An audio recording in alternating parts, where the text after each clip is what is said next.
안녕하세요. 찰리브라입니다. 유난히 뉴스들이 많이 나와요. 그러니까 중간에 보면은 말도 안 되는 뉴스들이 되게 많이 나옵니다. 스테이블 코인이 한쪽에서는 막 새롭게 신규로 발행되기 위해서 준비를 하고 있고, 한쪽에서는 스테이블 코인이 나오면 전통금융에 위협이 된다라고 얘기가 나오고, 여러분들이 생각했을 땐 어디다 기준을 잡고 우리가 생각을 해야 될까요? 지금 보면 악재 뉴스도 한쪽에서 되게 크게 나오는데, 아주 작은 규모의 호재거리 이슈나 가상자산 생태계를 적극적으로 수용하겠다라는 그런 얘기가 한쪽 편에서는 야금야금 지금 나오고 있습니다. 과연 어떤 것에 중심을 두고 우리가 기사를 바라봐야 될지 중요한 시점입니다. 그래서 이 고난의 크기가 지금 아마 뭐 그냥 시세만 바라보시는 분들 같은 경우는 이게 아마 점점 더 힘들게 느껴지실 거예요. 음. 그러나 왜 지금 악재 뉴스가 점점점 워스트 오브 워스트로 점점 커지는지 이거를 보시면 아마 아실 겁니다. 여기서 이제 못 버티고 밀려 나가는 사람과 그냥 끝까지 이거를 밀어내는 두 개 아마 계층으로 나뉠 거라고 이제 전 생각을 해요. 지금까지 고난을 건지시고 힘드셨겠지만 이거를 마지막이라고 생각하고 저는 버티거나 이 바위 덩어리를 산등성이가 있으면 여기서 여기까지 마지막 구간이기 때문에 전 밀어내야 된다라고 생각을 해요. 우리가 생각하는 것보다 시간이 조금 이제 딜레이된 사실이 없지 않아 있긴 한데, 그런 생각을 이제 요즘에 뉴스 나오는 걸 보면 제가 하게 됐고, 하나는 가장 중요한 건 이런 거죠. 현물 경제는 지금 침몰하면서 법인 기업들은 다 무너져가고 파산 신청을 많이 해서 정부는 세금을 뽑아낼 데가 없어요. 한국 국세청이나 미국도 마찬가지고 전 세계 모든 정부들은 어디선가 세금을 뽑아내야 됩니다. 해외 가상자산 첫 자진신고 무려 131조. 근데 이거는 빙산의 일각의 예, 일각밖에 안 된다고 저는 이제 생각을 하거든요. 왜냐면 5억 원 이상만 신고가 된 거지 5억 원 밑으로 하면 아마 이건 수면 위에 있는 거고 여기 아마 이만하게 있지 않을까. 예? 그래서 한 곱하기 10배 정도 되지 않을까 생각을 하는데 실제 규모는 더 클 듯. 그러니까 정부는 이거를 이번에 조사하면서 행복한 거야. 왜냐면 세금 거둘 생각을 하니까 너무 행복하거든. 우리는 세금 안 낸다고 해서 세금 거두면 이제 그만해야지라고 생각을 하지만 제가 생각했을 때는 오히려 반대지 않을까 생각을 해요.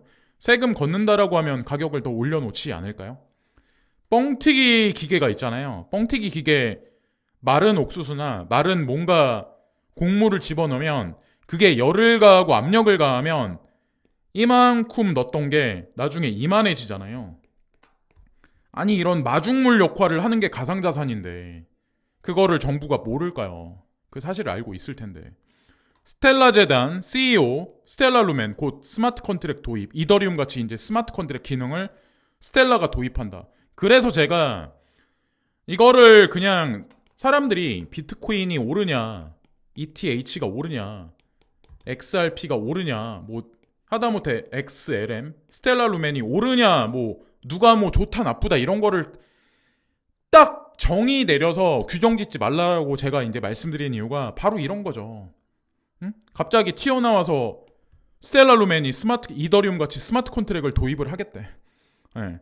XRP도 보시면은 체인링크가 중간에 끼면서 많은 변화가 있었잖아요. 바로 이런 거죠. 네. 이런 거를 항상 우리가 생각하면서 극한의 이분법 논리를 절대적으로 배제를 시켜야 돼요. 제가 봤을 땐. 코인 시장뿐만 아니라 세상 만사 모든 이치가 다 전 마찬가지라고 생각을 하거든요. 지나가는 김에 이제 말씀드리고 싶었고, 이거는 이제 제가 뭘 말씀드리려고 하냐면, 물론 G7도 가상자산에 관해서 프레임워크를 합니다. 근데 중요한 거는 아시겠지만 전 세계는 1극 체제에서 양극 체제, 중국과 이렇게 움직이는 미국과 이렇게 서로 분쟁의 갈등이 있는 양극 체제에서 지금 현재는 말 그대로 다극 체제입니다. 그래서 G7이 그게 아니라 G20가 주도를 해요. 그래서 G20가 중심이 돼서 가상자산 프레임워크를 해서 요 더 넓은 금융 시스템에 성공적인 채택을 하는 것을 목표로 하고 있는 것을 강조로 한다. 이런 얘기들이 하나둘씩 나오는데 아마도 여기에 많이 힘이 몰릴 겁니다. G7이 축이 되는 게 아니라 G20 쪽으로. 아시겠지만 G7은 기존의 서방 선진국이라고 우리가 생각하는 그런 국가들의 집합체이고 G20는 G7이 같이 겹쳐져 있는 브릭스까지 같이 겹쳐져서 통합되어 있는 기구가 G20예요. 이렇게 다극체제 쪽으로 가는 게 아닐까 생각을 해요. 어쨌건 탈달러화와 가상자산 생태계의 조합이 지금 G20를 중심으로 해서 프레임워크는 점진적으로 확장되고 현실화되고 있는 거는 기정사실이라는 걸 우리가 잊으면 안 되고, 이거는 과거 기사인데 제가 이거 한 가지만 말씀드릴게요. 여러분들 아시겠지만 저는 이제 이런 얘기를 되게 많이 하잖아요. 북미 주도의 상승장이 아니라 동아시아가 주도를 할 거다. 대표적인 데가 홍콩에, 홍콩 어찌 보면 이제 중국의 일국양제 하에에 있는 지금 국가죠. 그리고 싱가포르도 지금 중국과 어떤 관련이 있는지, 인과관계가 있는지 아마 아실 거예요. 근데 이런 와중에 이 프레임은 이미 형성이 돼 있었던 거고, 보시면 돈줄 뺏길라, 검은돈 성지 케이맨 제도 아시아의 거점기지 만든다. 명분은 금융허브를 뺏긴다라고 하면서, 전 세계 조세 회피처 중에 가장 큰 데가 케이먼 군도예요. 근데 조세 회피처라고 하면 검은 돈이죠. 그리고 어마어마한 자금이 거기 깔려 있습니다. 그게 아시아로 온다. 그럼 이게 홍콩하고 싱가포르 쪽으로 갔던 거예요. 홍콩하고 싱가포르는 가상자산 생태계를 수용하기 위해서 지금 계속 법률안을 만들면서 수용하고 있는 현재의 상황입니다. 그럼 딱 매칭이 되죠.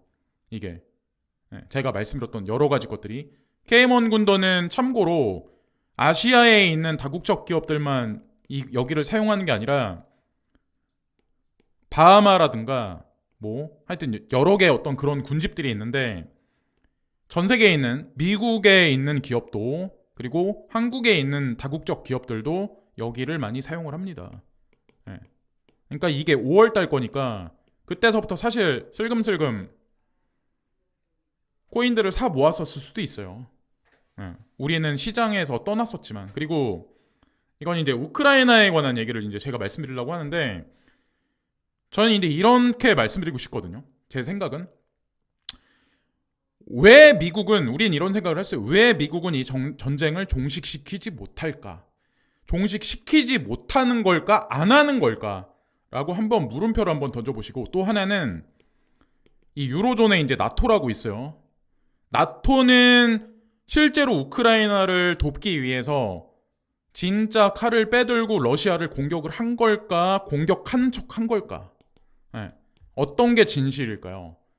진짜로 공격하겠다고 마음을 먹었으면 전략 무기를 보내는 게 맞는 거고, 재래식 무기를 사용하면 안 됩니다. 근데 이런 와중에 폴란드가 우크라이나의 무기 지원을 중단했어요. 폴란드가 유로존에서는 가장 강력한 동맹국 중에 하나래요. 근데 이걸 합니다. 과연 이게 뜻하는 바가 과연 무엇일지, 이것도 하나의 시그널 중에 하나예요. 그래서 중요하기 때문에 제가 이제 말씀드린 거고, 마운트 곡스 채권자 상환 기한 내년 10월로 연기했다. 원래는 10월인데, 올해 10월인데 이거를 2024년도 10월로 연기했대요. 올해가 아니라 1년 미뤄서 연기를 했대요. 왜 그랬을까? 왜 이유스가 그렇게 나왔을까?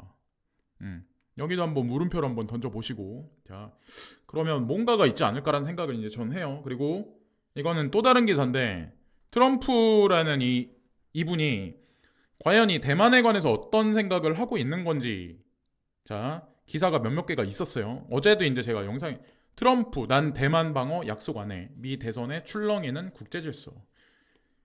그러니까 이분은 철저한 그냥 사업가이며 장사꾼이에요. 거기다가 가장 중심에 둔 거는 미국 우선주의입니다. 기존에는 그런 게 있었어요. 그러니까 뭐 전 세계에서 무슨 중동에서 분쟁이 터져. 이러면 미군이 갔었나요? 미군이 가서 해결을 하고 막 이랬었죠. 중동 분쟁도. 근데 어느 순간 미국이 발을 뺍니다. 예. 이거는 제가 만들어낸 얘기가 아니라 기정사실이에요. 예. 자국 우선주의 위주로 하고 미국 내에 공장 건설을 많이 하고 달러도 수출을 내고 물건을 가져오는 게 아니라 미국 내에서 아마 더 움직일 확률이 전 높다라고 생각하거든요. 앞으로의 세상은 본격적으로. 그래서 어쨌건 탈달러화를 트럼프 대통령이 만약에 당선이 된다면 탈달러화에 아마 가속도가 붙지 않을까 생각을 합니다. 그리고 여기 보면 중국과 러시아가 있는데 요 근래 들어서 20일 날짜니까 며칠 안 된 거예요. 이 교역이 5일 교역이 여기 보세요. 달러를 배제하고 26% 상승했다. 그러니까 그냥 달러를 배제시키고 본인들끼리 그냥 거래를 하는 거예요. 중국 위에나가 됐건 루블이 됐건 본인 아직 CBDC를 여기 중간에 끼진 않았는데 지금 현대의 상황이 이 볼륨이 나중에 점점점 커지겠죠. 달러를 점점점 배제를 시키겠죠. 실제로 어느 순간 되면 그러다가 이게 0%가 돼버리겠죠. 시간의 흐름에 따라서. 어쨌든 지금 현재 형국은 이렇습니다.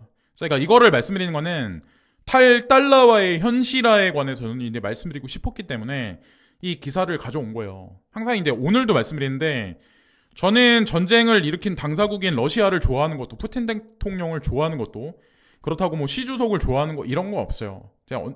예전에도 제가 항상 요즘에 반복해서 말씀드리는데 개인의 사상이나 이데올로기를 뉴스를 보실 때 항상 배제시켜서 보셔야 돼요. 왜 팀 쿡은 그럴까? 일론 머스크는 그럴까? 왜 JP 모건, 제이미 다이몬 회장은 왜 중국에 5월 달에 1000명의 투자단을 이끌고 중국에 잠시 들렀었을까? 그러니까 제가 요즘에 미디어에서 나오는 뉴스들을 보고 그걸 보고 제가 좀 이건 아닌 것 같은데 이런 생각을 되게 많이 하는 거예요. 진짜 실권자들은 그 사람들이거든. 사실은. 세계 경제를 움직이는 어떤 그런 사람들 중에.